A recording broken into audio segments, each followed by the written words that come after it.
Now you're ready to have your preferences affect what is actually shown in Sunshine. The Sunshine Preferences class, shown here, is a utility class with constants and methods to help look up and return preferences. To complete this exercise, you'll start here. Number 1, you need to complete the code for the methods in Sunshine Preferences, namely getPreferredWeatherLocation and isMetric. Second, you'll head over to your MainActivity class. And here, you'll implement an onSharedPreferenceChange listener. The purpose of this listener is to set a static Boolean to true if the preferences have changed.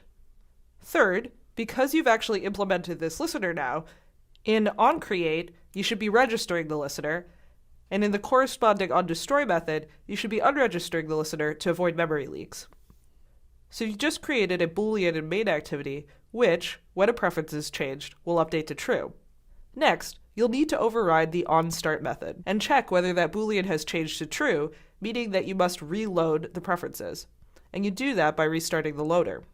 Finally, you should make sure that the openLocationInMap method actually opens the location that was set in preferences, and not this default location. Once you've completed these steps, when you make a change in your settings activity, it should reload all of the data in your UI, taking into account the new location and metric settings the user just changed. Okay, good luck.